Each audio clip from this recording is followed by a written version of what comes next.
North Korea, a mysterious country, evokes much speculation due to its extreme self-isolation.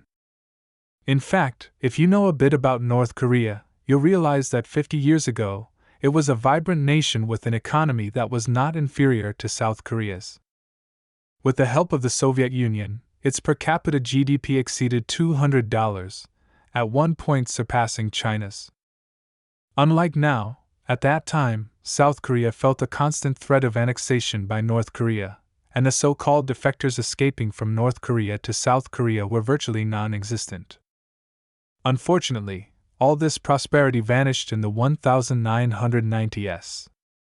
What exactly happened in North Korea during that time? How did it transform from a thriving nation into the closed and backward country it is today? Today, we will uncover the mysteries of the 1990s in North Korea.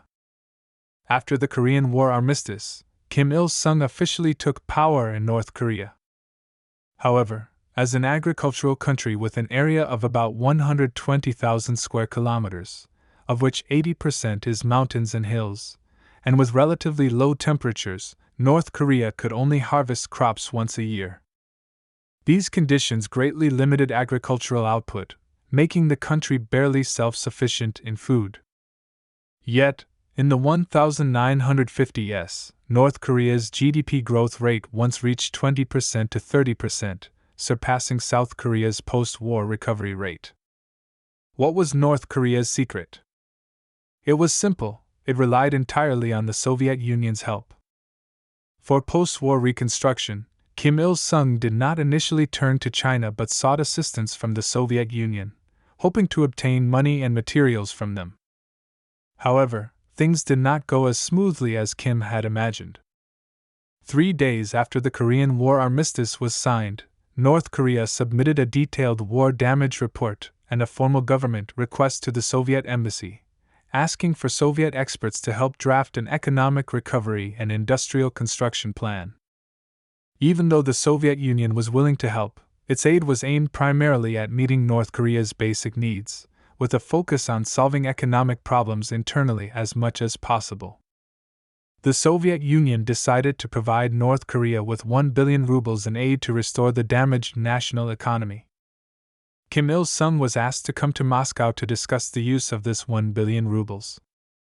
Eventually, it was agreed that 600 million rubles would be used for the repair and expansion of industrial enterprises, including steel plants, power plants, fertilizer factories, electrical factories, and electric railways. The remaining 400 million rubles were allocated for new projects, such as factories in Pyongyang, a tractor repair plant, a Red Cross Relief Association, a central hospital, and a central broadcasting station. Clearly, this level of aid was far from meeting North Korea's needs. Kim Il-sung then turned to Eastern Europe and China. Eastern Europe only provided some industrial raw materials and promised to build a few factories. But by the end of the economic recovery period, the total aid from all Eastern European countries combined was only 200 million rubles. Kim Il-sung did not have high hopes for China, but the actual aid far exceeded his expectations. China's assistance included, from June 1950 to the end of 1953, 729 million yuan of aid, which did not need to be repaid, and 800 million yuan of unconditional aid over 4 years. China also took in 22,735 North Korean refugee children and covered the living expenses of 7,186 North Korean citizens responsible for educating these children and their families. In addition to financial, technical, and material aid, hundreds of thousands of Chinese volunteers provided a significant amount of unpaid labor. China's spending on North Korea's economic reconstruction reached 3 billion rubles, while the combined aid from the Soviet Union and Eastern Europe did not exceed 2.2 billion rubles. However, the Soviet aid primarily focused on industrial construction. Between 1954 and 1957, almost all industrial projects in North Korea were Soviet-built. Despite the assistance from both China and the Soviet Union, North Korea still could not achieve self-sufficiency in agriculture. Although the 3-year plan was completed, and even the 5-year plan was completed ahead of schedule, the entire country still seemed like a mess. In the 10 years following the end of the war, North Korea frequently sought assistance from its socialist brother countries. In 1954, most North Korean households experienced food shortages, the number of beggars in cities rapidly increased, and rural areas began to gather wild vegetables to stave off hunger. In 1955, North Korea sought 50,000 tons of wheat from the Soviet Union. In early June 1956, a North Korean government delegation visited the Soviet Union, East Germany, and Romania. Kim Il-sung requested the Soviet Union to provide 50,000 tons of rice and 10,000 tons of sugar annually for the next 2 to 3 years, supply 50,000 tons of cotton, 250,000 tons of seeds over the next 5 years, 2,000 trucks, 1,000 tractors, 2,000 meters of cable over the next 3 years, and 50,000 tons of sugar and 20,000 tons of vegetable oil over the next 5 years. Those aware knew these were pleas for help. Those unaware might have thought it was reparations from the Soviet Union to North Korea. In 1957, the Soviet Union supplied North Korea with 40,000 tons of wheat, and in 1959, it provided another 30,000 tons. In 1965, the Soviet Union responded to North Korea's request with an additional 140,000 tons of grain. China also supplied 130,000 tons and 150,000 tons of grain in 1954 and 1955, respectively. Such aid characterized North Korea's economy during Kim Il-sung's era. It was neither a market economy nor a planned economy. It was an economy sustained by planned aid. These good times disappeared after the Soviet Union's dissolution, altering the destinies of many. As the saying goes, a grain of sand from the era can be a mountain for ordinary people. In this context, a grain of sand from a great power falling on a small country is a mountain. 30 years of aid allowed North Korea's economy to prosper, even enabling it to support other countries. North Korea built a hydroelectric power station in Myanmar, a cargo building in Tanzania, and provided a $30 million loan to Nicaragua for purchasing steel. Previously, North Korea could buy grain and agricultural development necessities such as fertilizers and equipment from the Soviet Union and Eastern European countries at low prices. However, with the collapse of socialist aid trade, and due to minimal trade with Western countries, North Korea faced a severe shortage of foreign exchange reserves, making it impossible to import resources, agricultural equipment, and fertilizers from Western countries. This created a vicious cycle between energy and agricultural products, leading to a precarious internal food supply. Several factors contributed to North Korea's continued failure to achieve self-sufficiency. Firstly, the small, impoverished national territory of 120,000 square kilometers, with 80% being mountains and hills, is not suitable for grain production due to its high latitude and cold climate compared to the south. Secondly, under Kim Il-sung's rule, agricultural development was short-sighted. North Korea invested insufficiently in water infrastructure, and farming methods remained outdated. Despite having nuclear weapons, the country couldn't solve flood problems, and grain output never broke through, resulting in chronic food shortages. Additionally, the government's failed attempts to stimulate the economy and reform state farm management exacerbated the domestic food crisis. After struggling for 10 years, North Korea finally experienced a severe food crisis in 1994. Following Kim Il-sung's death that year, Kim Jong-il inherited a country that, due to long-term lack of food aid, insisted on an isolationist foreign policy and nuclear weapons policy, leaving North Korea isolated and without assistance. Unable to purchase fuel and fertilizer at low prices on the international market, particularly after the severe floods of 1995 and 1996, North Korea's food production and economy suffered massive losses. Grain output plummeted by 60%, resulting in a food shortfall of 2 to 2.5 million tons.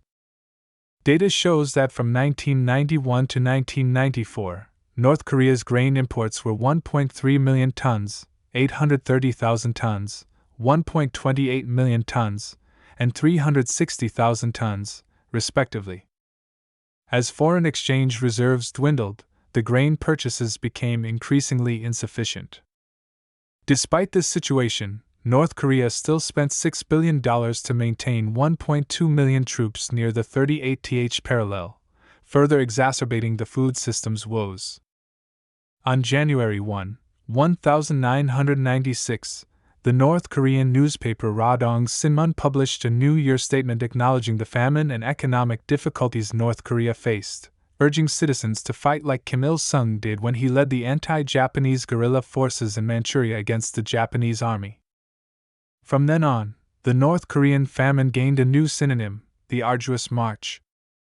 Faced with such a dire situation, the North Korean government did not sit idly by. They launched a patriotic campaign to conserve food domestically, appropriately reduced food rations, controlled food demand, shifted the focus of economic development from heavy industry to agriculture, light industry, and trade, and increased investment in agricultural production. To motivate farmers, they began to allow collective farms to freely sell surplus products, marking a significant breakthrough in North Korea's distribution system towards a commodity economy. Additionally, to supplement the agricultural workforce, the military was mobilized to participate in production. Externally, North Korea also made new strides. Kim Jong-il hoped the international community would provide humanitarian aid and support to North Korea without any conditions. The United States, Japan, and South Korea were the main providers of aid to North Korea, but due to conflicts and differences with North Korea on various issues, they attached many political conditions to their aid. For example, the United States required North Korea to genuinely comply with the agreed framework and accept four-party talks. Japan demanded that North Korea ensure the safety and stability of the peninsula and expedite the normalization of Japan-North Korea relations. South Korea hoped to resume inter-Korean exchanges, halt hostile actions near the 38th parallel, and increase the transparency of aid food distribution. These conditions inevitably led to North Korean resistance and opposition, making the initial aid efforts unsuccessful. To obtain food aid and overcome the crisis, North Korea eventually agreed to the four-party talks. From August 5 to 7, 1997, representatives from China, the United States, North Korea, and South Korea held the first meeting of the four-party talks on the North Korean issue at Columbia University in New York. This was the first time since the signing of the Korean Armistice Agreement in 1953 that representatives of the four parties gathered to discuss peace on the Korean peninsula. Subsequently, large-scale aid continuously flowed into North Korea. Between 1995 and 2005, the international community provided North Korea with a total of $2.3 billion worth of aid, averaging about 960,000 tons of food annually, helping them overcome the famine.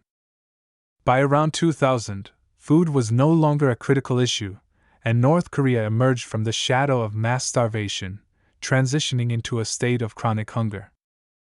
As for the number of deaths due to starvation from 1994 to 1997, the data varies widely among different sources. The North Korean government has never released relevant data nor acknowledged any deaths due to starvation. Based on North Korean birth and death population statistics and defectors accounts, the number of deaths in North Korea is estimated to be at least 300,000. Former Secretary of the Workers' Party of Korea Hwang Jang-yeop, after defecting, estimated that 2.5 million people died from famine between 1995 and 1998, with over 1 million in 1997 alone.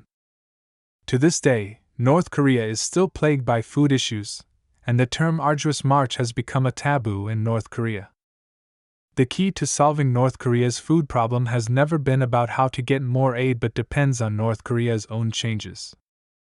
Ensuring political and system stability while conducting flexible economic reforms and foreign policies, abandoning Cold War thinking, providing a relaxed economic and political environment, and creating a peaceful and stable security environment on the Korean peninsula together with the southern compatriots are tasks that North Korea can and must undertake. That's all for this episode. Content creation is not easy, and your support is my greatest motivation to keep going.